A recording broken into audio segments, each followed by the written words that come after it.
اعوذ باللہ من الشیطان الرجیم بسم اللہ الرحمن الرحیم رب اشرح لی صدری ویسر لی امری واحلل عقدۃ من لسانی یفقہوا قولی صدق اللہ العظیم۔ برادران محترم،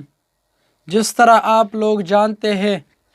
کہ چند دن بعد رمضان المبارک کا مہینہ آنے والا ہے،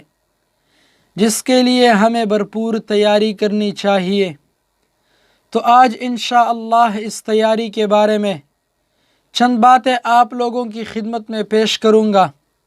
اللہ رب العزت سے دعا ہے کہ وہ مجھے حق بات، حق نیت اور حق طریقے سے کہنے کی توفیق عطا فرمائے۔ میرے مسلمان بھائیوں،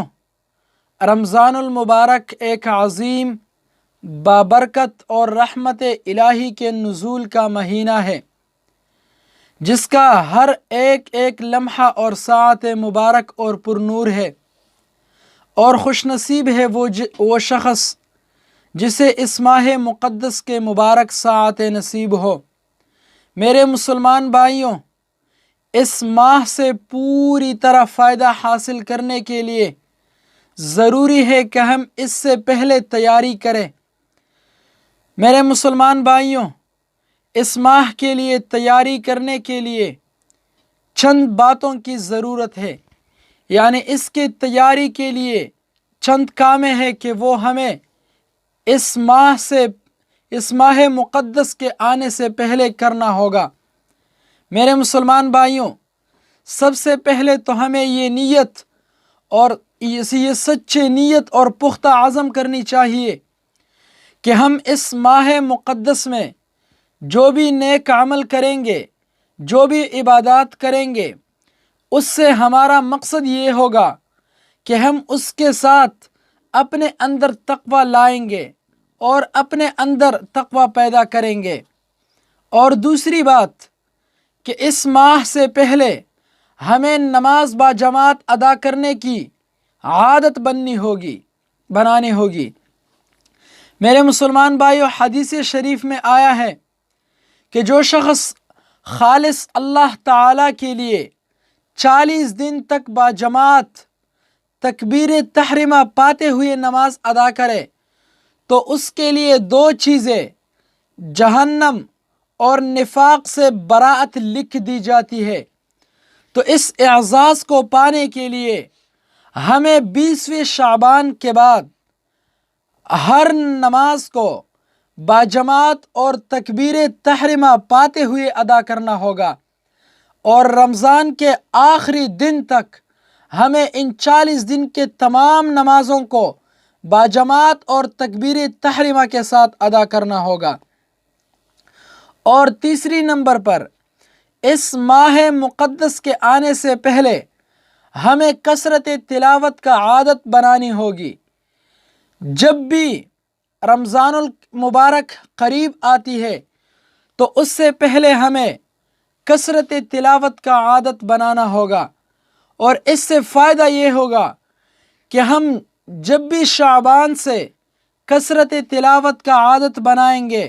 تو انشاءاللہ رمضان المبارک میں ہمیں تلاوت کا کوئی دشواری نہیں ہوگا۔ اور چوتھی نمبر پر، روزوں کی مشق ہمیں کرنی ہوگی، یعنی رمضان کے آنے سے پہلے ہمیں شعبان میں چند دن روزے رکھنی چاہیے، تاکہ ہم رمضان کے لیے روحانی اعتبار سے تیار ہو جائے، اور روزے رکھنے سے ہم جسمانی طور پر بھی رمضان کے لیے تیار ہو سکتے ہیں۔ اور 5ویں نمبر پر کہ ماہ شعبان میں ہم ماہ شعبان میں ہم یہ سوچ کریں اور اس بات پر غور کریں کہ رمضان میں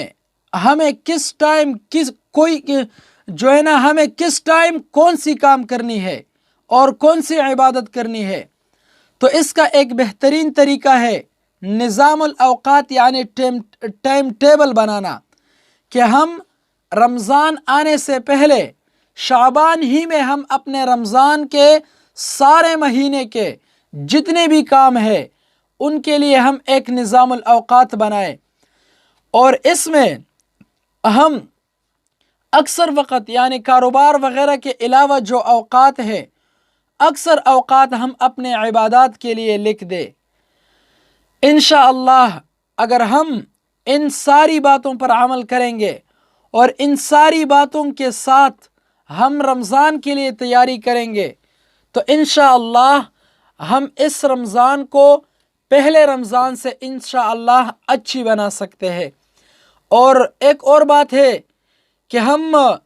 جو آئندہ رمضان گزر چکا ہے، ہمیں اس رمضان پر نظر ڈالنی ہوگی کہ اس رمضان میں ہم سے کون سی کوتاہیاں ہوئے تھے اور کون سی کمی تھی جو ہم سے پچھلے رمضان میں ہوئے تھے، تو ان سب کوتاہیوں اور کمیوں